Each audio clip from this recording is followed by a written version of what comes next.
Pemirsa, pekerja rumah tangga adalah bagian yang tidak terpisahkan dari mayoritas kehidupan masyarakat Indonesia saat ini. Mereka memiliki peran penting dalam mendukung produktivitas keluarga dan bahkan perekonomian nasional. Namun sayangnya, faktanya di lapangan masih banyak hak dan juga keadilan yang tidak mengarah kepada para pekerja rumah tangga. Nah, pada episode Kabar Nusantara kali ini pemirsa, kita akan bahas bagaimana DPR RI khususnya dari Badan Legislasi untuk mengawal dan juga mendukung proses memberikan hak dan juga keadilan bagi para pekerja rumah tangga di Indonesia. Sudah bersama dengan kami pemirsa Bapak Ahmad Doli Kurnia Tanjung selaku Wakil Ketua dari Badan Legislasi DPR RI. Terima kasih Pak waktunya sudah meluangkan waktu di Kabar Nusantara. Selamat pagi, siang, malam, selamat dan salam sejahtera saja. Ya.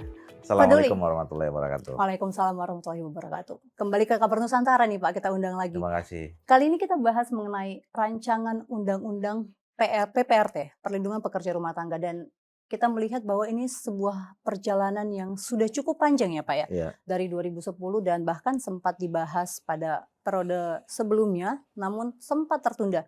Sejauh ini di periode sekarang sudah bagaimana perkembangan dari rancangan undang-undang PPRT ini Pak? Iya, sebenarnya aspirasi dari munculnya rancangan undang-undang PPRT ini sebetulnya udah cukup lama, ya. Dan kemudian beberapa kali tertunda, ada aspirasi yang berkembang di anggota DPR dan tentu ini aspirasi dari masyarakat sebenarnya, yang waktu itu perlu didiskusikan kembali. Oke. Nah, tapi di periode ini sejak awal munculnya kembali rancangan undang-undang ini inisiatif dari beberapa anggota DPR. Nah, terus kemudian kita masukin dan kita sepakati dan kita masukkan ke dalam prolegnas dan masuklah rancangan undang-undang undang PPRT ini masuk dalam prolegnas long list 2024-2029 dan juga kita sepakati kemarin masuk di shortlist di 2025.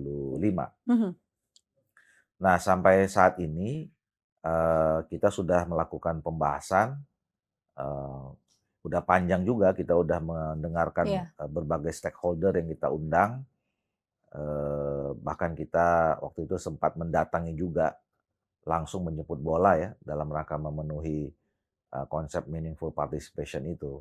Dan sekarang rancangannya sudah jadi mulai dari draft rancangan naskah akademik dan RUU-nya, dan kami sudah bahas. Sudah ada panjanya, mudah-mudahan di dalam masa sidang ini mungkin sudah bisa selesai menjadi inisiatif DPR. Untuk nanti kemudian dikirim kepada pemerintah untuk dibahas pada masa sidang berikutnya mungkin. Sebenarnya pada tahun 2023 sudah sempat ketuk di paripurna ya Pak, sebagai undang-undang usulan inisiatif DPR RI. Nah, apa perbedaannya Pak? Apa fokus yang menjadikan undang-undang ini lebih komprehensif? Setahu saya waktu itu belum ya. Yang dibawa ke paripurna tahun 2023 mungkin itu? daftar ininya kali, daftar masuk prolegnasnya kali. Ya, tapi kalau draftnya baru ini, karena makanya kemarin kembali mengusulkan ada anggota-anggota DPR itu yang mengusulkan nih pentingnya undang-undang ini gitu. Fokusnya ke arah mana nih Pak, rancangan undang-undang PPRT jadi ini? begini, kita mempelajari ya, kenapa beberapa waktu yang lalu itu undang-undang ini belum selesai. Nah, pertama, kalau kita lihat atau tangkap aspirasi di dalam masyarakat kita, memang sebagian besar ya rumah tangga itu merasa tidak perlu ada pengaturan lebih rigid ya terhadap soal pekerja rumah tangga ini. Nah, saya menangkapnya begini, kenapa tidak bisa jadi seperti itu? Karena mereka menilai memang ada kultur di masyarakat Indonesia yang mungkin berbeda dengan masyarakat lain ya, yang menempatkan selama ini pekerja rumah tangga itu adalah bagian dari keluarganya mereka. Gitu. Jadi hubungannya itu bukan seperti hubungan industrial Transaksional ya. gitu ya Pak ya? Bukan terikat pada perjanjian kerja yang rigid gitu ya, kayak misalnya antara karyawan dengan perusahaan atau buruh dengan perusahaan gitu loh. Tapi karena memang selama ini dia kan bahkan sebetulnya yang di beberapa rumah tangga sumber rekrutmennya itu dari keluarga di kampung yang mereka kenal gitu, ada yang menggaransi dan segala macam gitu. Nah, itu di satu sisi. Nah, tetapi di sisi yang lain ternyata memang ada kasus ya, banyak bukan banyak, ada kasus, di mana, para pekerja rumah tangga itu kemudian mendapat perlakuan yang semena-mena gitu ya, Oke. yang diperlakukan tidak baik ya, ada bullying gitu misalnya Mhm. atau, apa namanya, ya, ada yang menyakiti fisik dan segala macam gitu loh. Nah makanya kemudian, ada juga sebagai aspirasi masyarakat yang mengatakan kalau begitu perlu ada pengaturan yang bisa melindungi Oke. pekerja rumah tangga itu. Nah, makanya lah kemudian kita, akhirnya, menyepakati bahwa memang kalaupun undang-undang ini perlu ada, judul atau heavy, aksentuasinya itu Iya. adalah kepada perlindungan pekerja rumah tangga itu, gitu. Oke, perlindungannya ini dari segi apa ini, Pak? Apakah kepastian hukum? Bagaimana dengan terkait upahnya? Dan berarti kalau Bapak merasa bahwa ini bisa menjadi jalan tengah dari antara kebutuhan masyarakat sebagai pengguna jasa dan juga para pekerja? Ya, nah tentu, karena, titik tekannya adalah pada perlindungan ya, Mhm. kita berharap tidak lagi ada nanti kejadian-kejadian atau peristiwa-peristiwa di mana pekerja rumah tangga itu diperlakukan dengan tidak baik, ya. Jadi kalau misalnya diperlakukan semena-mena, ada penyiksaan misalnya, ada dan seterusnya itu ya tentu harus itu masuk dalam kategori pelanggaran gitu ya. Nah, yang kedua, dalam undang-undang ini memang nanti, subjeknya itu adalah pemberi kerja. Terus kemudian, pekerja rumah Pekerja. tangganya, dan yang ketiga adalah perusahaan penyedia pekerja rumah tangga, Yes. gitu. Nah ini diatur Mhm. ya, sedemikian rupa, kemudian yang ketiga adalah, nah tadi, kita juga memberikan fasilitas dalam undang-undang ini ya, karena tadi saya katakan memang ada sebagian masyarakat, bagian besar masyarakat yang menganggap ini adalah hubungan lebih pada hubungan kekeluargaan dibandingkan Mhm. dengan hubungan industrial, maka misalnya perikatan antara si pemberi kerja dengan si, pekerja rumah tangga ini juga dibuat fleksibel, ada pilihan, Oke. ada perjanjian bentuknya, ada kesepakatan, Mhm. gitu loh. Nah, jadi ada dimungkinkan kesepakatan-kesepakatan yang, diberlakukan selain ada perjanjian kerja tertulis, Oke, misalnya oke. seperti itu. Nah, sehingga kebutuhan atau misalnya tradisi atau apa namanya ya, kebiasaan yang selama ini terjadi Di antara masyarakat, di iya. masyarakat yang selama ini sebagian besar kan baik-baik aja Iya sebenarnya. benar, Apalagi heeh. kalau dia berasal dari satu keluarga, kampungnya, segala macam itu, Iya. ya karena dia dianggap menjadi bagian dari keluarga itu. Nggak mungkin ada, Tindakan yang tindakan yang merugikan merugikan, pekerja ya? berlebihan dan segala macam gitu. Oke. Malah kadang-kadang kan kita karena mereka keluarga yang hampir nggak ada bedanya gitu, ya Mhm. kan. Misalnya ada keluarga Iya, iya. yang, ya makan sama gitu Yes. ya, nggak ada yang berbedaan. Kemudian kalau misalnya punya uang lebih, yang muslim misalnya ikut diumrohkan gitu loh. Jadi sebetulnya lebih dianggap sebagai sebuah pekerja, ya kan, Dan dibanding tentu dengan itu itu. lebih menguntungkan dibandingkan jika diatur secara rigid di dalam suatu undang-undang ya, Nah, Pak, ya? enggak, makanya undang-undang perlu, tapi mengatur untuk mengantisipasi kalau misalnya ada kejadian peristiwa yang selama ini Oke, merugikan si pekerja rumah tangganya. oke. Nah, makanya kita buat tadi Mhm. pilihannya boleh kesepakatan, boleh ada perjanjian, kira-kira begitu. Oke, berarti menurut Pak Doli sendiri nih, apakah memang undang-undang PPRT ini nantinya bisa menjadi jalan tengah untuk kebutuhan yang tadi Pak Doli sampaikan? Loh iya, artinya, apa namanya, undang-undang ini akan bisa menjawab ya, kalau kemudian ada persoalan perselisihan ya, antara pekerja rumah tangga dengan, si pemberi kerja.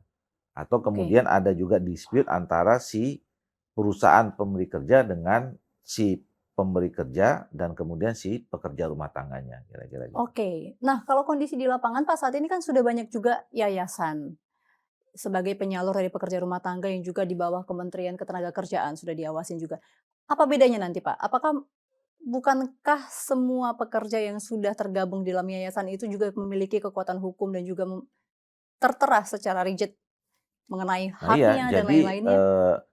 yang kita sebut dengan P3RT itu ya, perusahaan penyedia pekerja rumah tangga itu ya termasuk yayasan-yayasan selama ini Ya, yang nah jadi dia dengan undang-undang ini, dikuatkan posisinya dan kemudian diatur apa hak dan kewajibannya. oke. Gitu. Jadi kalaupun selama ini juga ada Mhm. peristiwa, ada kejadian si yayasan-yayasan itu kan sering juga ada yang tidak bertanggung jawab gitu misalnya ya, terus rekrut, kemudian apa namanya Lepas tangan atau diserahkan kalau mhm, terjadi apa pelepas tangan segala mhm, macam, itu tidak mungkin terjadi lagi dengan adanya undang-undang ini. Jadi lebih tertib lah oke. pengaturannya kira-kira begitu. Oke, Pak. Dalam penyusunannya tentu akan banyak mungkin sudah ditemukan banyak pro kontra. Gimana, Hmm. Pak, sejauh ini di Balek?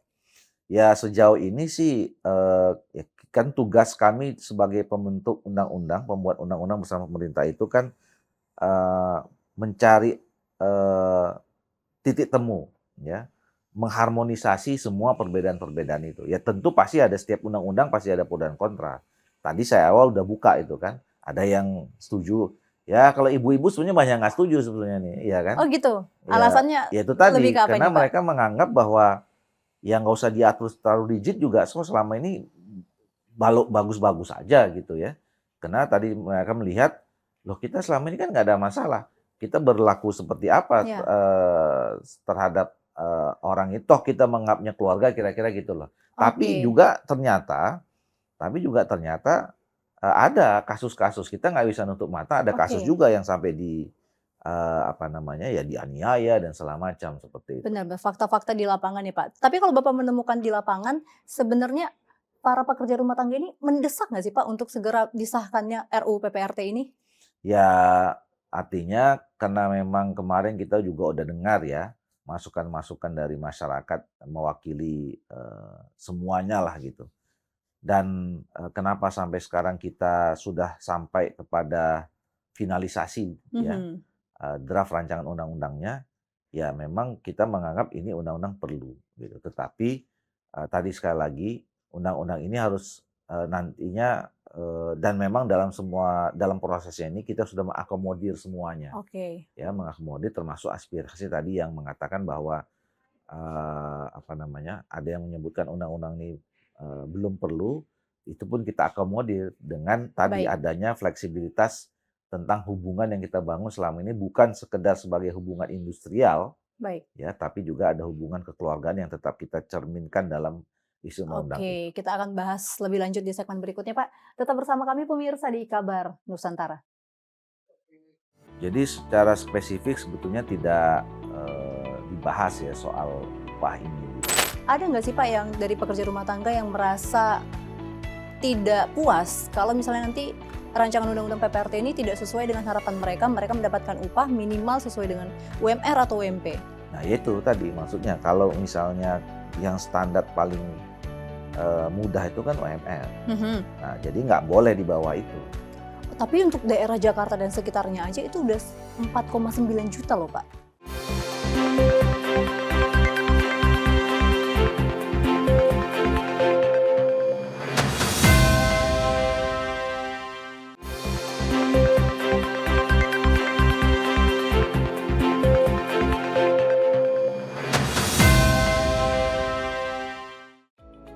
Kembali di Kabar Nusantara pemirsa, masih bersama Pak Doli di sini, Pak, terkait dengan rancangan undang-undang PPRT. Salah satu poin yang menjadi highlight masyarakat nih adalah mengenai upah.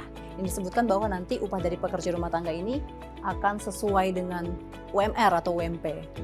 Kalau dari Balek sendiri bagaimana melihat Iya, hal ini, Pak? jadi secara spesifik sebetulnya tidak, dibahas ya soal upah ini gitu di dalam Mhm, undang-undang ini. oke, Tetapi, kita ingin, menjelaskan di dalam undang-undang ini, memang para pekerja rumah tangga itu memang kita pikirkan bahwa hidupnya juga harus, eee, hidup yang layak, terjamin lah ya, Pak. terjamin kesejahteraannya gitu ya, Mhm, dan juga termasuk mungkin keluarganya kan, mhm. gitu ya. Nah, itu sebetulnya. Nah, kenapa kita tidak terlalu rigid ya, itu tadi makanya kita buat ada kesepakatan-kesepakatan ya, bukan hanya sekedar perjanjian kontrak gitu. Nah, walaupun kan kalau kita mau menghitung soal kesejahteraan yang Mhm. paling gampang standarnya itu kan soal UMR, iya Iya, kan? Kan itu iya, yang paling gampang gitu, dasarnya banget, Pak. dasarnya. Nah, walaupun penerapannya di dalam soal pekerja rumah tangga ini masih juga fleksibel, Mhm, ya. Ada yang mungkin selama ini juga, eee, pengupahan pekerja rumah tangga itu di bawah UMR, Iya, ya. banyak, Pak. Banyak Mhm. gitu. Tapi banyak juga yang melebihi itu seperti yang saya katakan tadi kan. Iya, Makanya karena situasi kondisi yang seperti itu yang kita pakai itu yang standar minimalnya saja.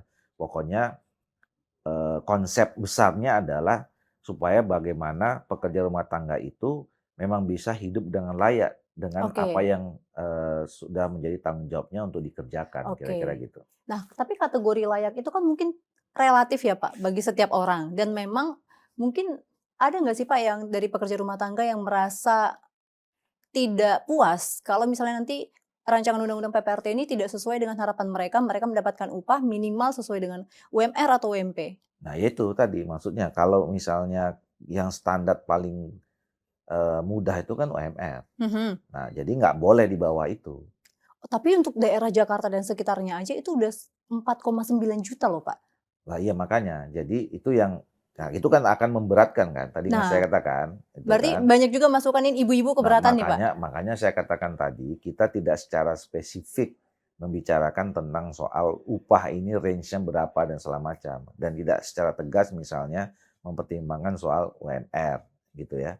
Nah, itu yang saya katakan tadi berdasarkan kesepakatan, Mhm, kemudian berdasarkan apa namanya, azas kekeluargaan gitu oke. ya.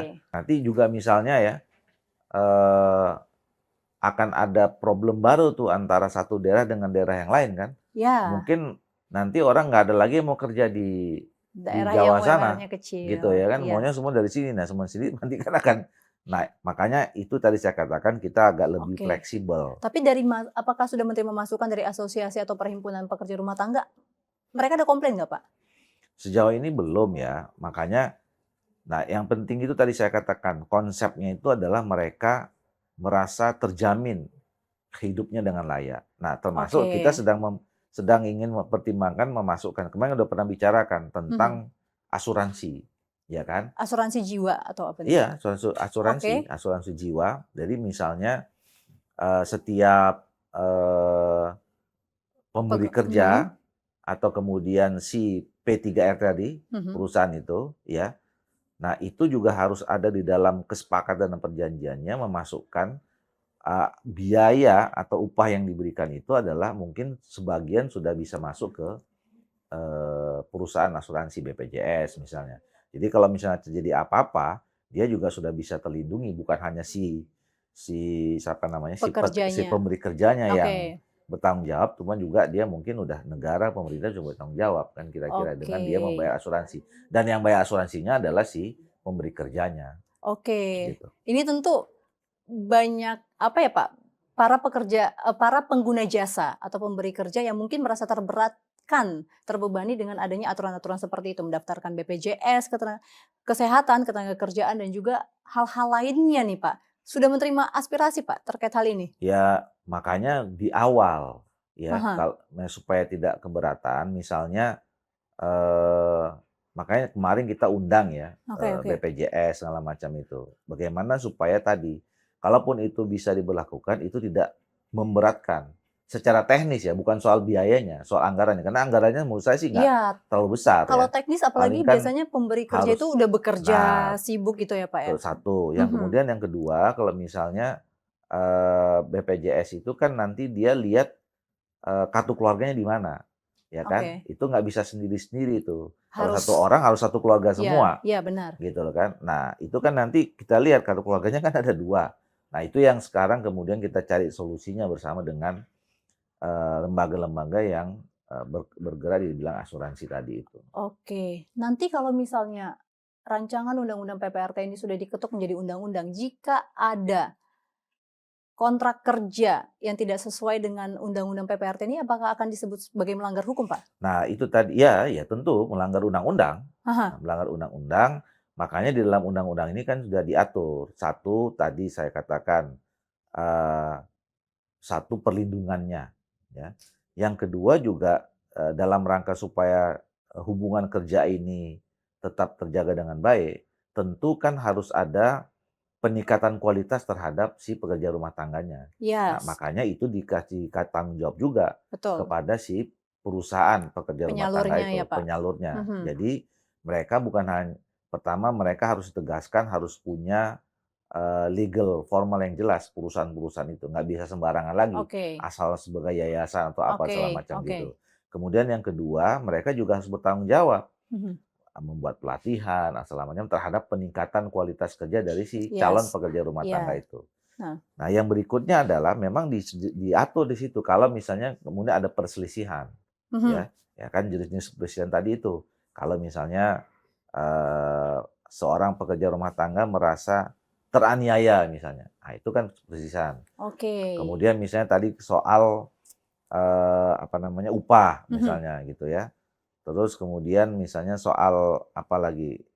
Jadi itu nanti harus dijelaskan ada proses mediasi sampai memang kemudian bisa dibawa ke ranah hukum Baik, kira-kira berarti gitu. lebih jaminan mengarah ke situ ya, Pak, ya. Tapi Iya, kalau dari pemerintah sendiri apakah akan ada perannya, Pak, dalam memberikan pelatihan mungkin? Karena memang tadi seperti yang Bapak sebutkan, ini kan tertera dalam pasal 18 ayat 1 Rancangan Undang-Undang PPRT nih terkait dengan pemberian pelatihan kerja untuk mengasah skill dari para SDM-nya nih.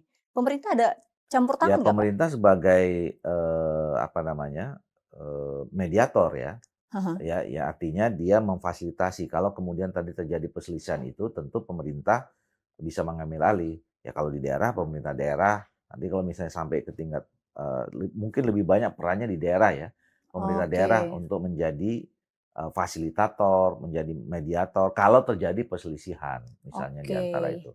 Ya sambil juga mengawasi jalannya, regulasi ini nanti. Oke. Nih Pak, kalau kita bahas pasalnya nih Pak, ini ada pasal 23 ayat 1B. Disebut bahwa penyalur tidak diperbolehkan menahan dokumen apapun dari calon pekerja rumah tangga. Ini gimana Pak? Bagaimana pendapat penyalur? Karena memang kita melihat salah satu hal yang menjadi pengikat atau jaminan bagi penyalur tentu adalah dokumen dari si pekerja rumah tangga nih Pak. Ya itu tadi makanya selama ini kan kayak begitu ya. Iya ada Nah ada yang ditahan nih. nah sekarang nggak bisa lagi. Ya dia begitu dia sudah diberi, apa namanya, si perusahaan ini, begitu dikasih ke si pemberi kerja, ya sudah semua dokumennya yang punya Oke, oh berarti pemberi kerja setelah dong, gitu setelah ya kan. diberikan kepada pemberi kerja. Iya, pemberi kerja semua yang ini. Jadi tidak ada lagi sangkut pautnya dengan secara administratif ya, Oke, dengan si itu yang selama ini kan, iya. kadang-kadang yang jadi problem kan gitu. Ada seperti kesewenang-wenangan juga si perusahaan atau P3RT ini. Mhm mhm Dia masih mhm. punya jadi si atau Menahan bahkan yang dokumen ya, Pak? ilegal malah kemudian mungkin si pekerja rumah tangganya itu punya tanggung jawab jadi 2 satu Oke si pemberi kerja, satu oke sama si yayasannya. Nah sekarang oke nggak bisa lagi, begitu begitu diberikan, ya udah putus, selesai, itu udah jadi tanggung jawab si pemberi kerja. oke. Nah, kalau kita lihat kondisi di lapangan, Pak, sekarang banyak pekerja rumah tangga yang sudah tergabung dengan yayasan nih atau penyalur, tapi ada juga yang enggak.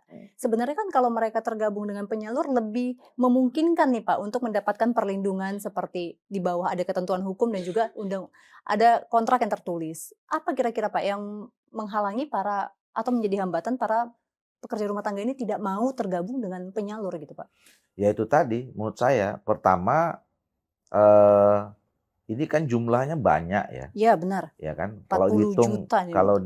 Kalau dihitung misalnya, eee Mhm jumlah rumah tangga kita, katakanlah 280 juta manusia Indonesia, mhm. ya. Mungkin yang berumah tangga kan udah bisa seratusan Kita juta atau sebut lebih ya, lah, dibagi 2 gitu ya, Pak? bagi 2 Heeh aja heeh. gitu. Nah, kemudian yang punya kemampuan misalnya untuk itu kan Yes. berapa? Makanya rata-rata kan sekitar 50, 60 juta. Nah, kalau 60 juta, let's say misalnya satu orang satu aja, ya itu udah 60 juta yang Iya dibutuhkan pekerja rumah tangga, iya. gitu loh.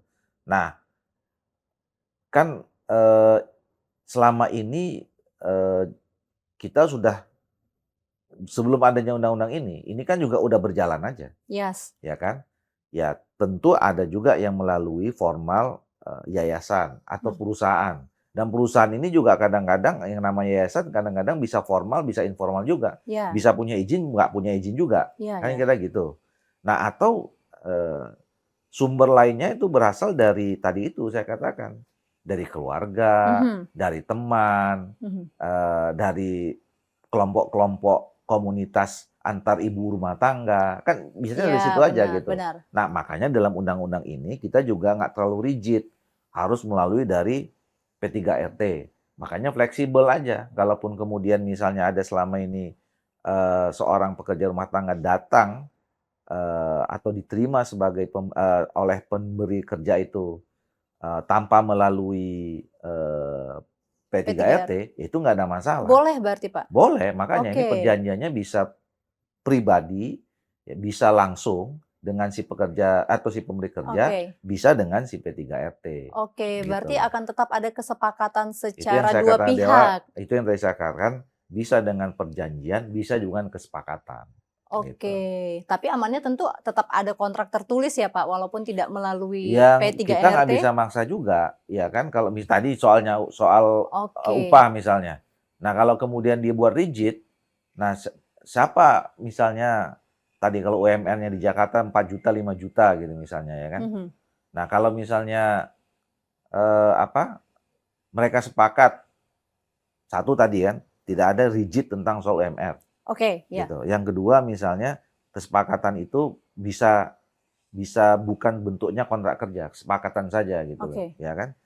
Nah, kalau kemudian kita paksa semua menjadi formal gitu kan, ini kan bisa nggak ketemu, Ya, kan gitu benar, ya, kan mhm, nggak ketemu ini misalnya. Artinya ya udahlah si pemberi kerjanya bilang, "Wah kalau kita ngikut MR ya udah deh kita nggak usah aja," kan, bisa betul. begitu kan? Karena memang sudah banyak yang mempertimbangkan resiko-resiko nih, Nah, Pak, dari RUU PPRT ini kalau misalnya disahkan, banyak yang berpikiran, ya udah mending ke daycare, atau mungkin kalau untuk yang asuh anak. Kalau mungkin iya, yang, untuk membantu asisten di rumah, mhm, mending kita pakai jasa yang harian, kan iya banyak opsi nih, iya Pak. gitu, betul. Oke, ini berarti udah dipertimbangkan juga nih resiko ini di Sudah, balik ya, Pak? makanya tidak terlalu rigid gitu kan di Oke, dalam soal tadi itu, soal, baik, upah, soal ini segala macam. sip. Karena kita masih membuka ruang bahwa intinya ini adalah soal bagaimana membangun hubungan yang selama ini sudah baik, Yes, ya kan, itu tidak tidak tetap dipertahankan.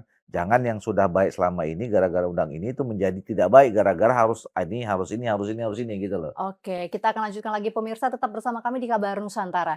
Oke, sampai saat ini masih belum ketuk palu. Apa yang masih ditunggu, Pak? Ini kemarin masa ya itu tadi, kami ada masukan lagi, masukan baru. Oke. Nah, kalau untuk pekerja rumah tangga ini jadi nanti jatuhnya akan jadi pekerja formal atau informal, Pak? Nah itu, jadi kemarin itu disebutkan sebagai pekerja informal. Salah satunya kenapa kita pertimbangkan ini tidak cepat-cepat selesai gitu, Oke, karena kita ingin mendengar semuanya secara fair, ya. yes. Tidak ada pihak yang, tidak terwakili dalam, aspirasi dalam penyusunan undang-undang ini.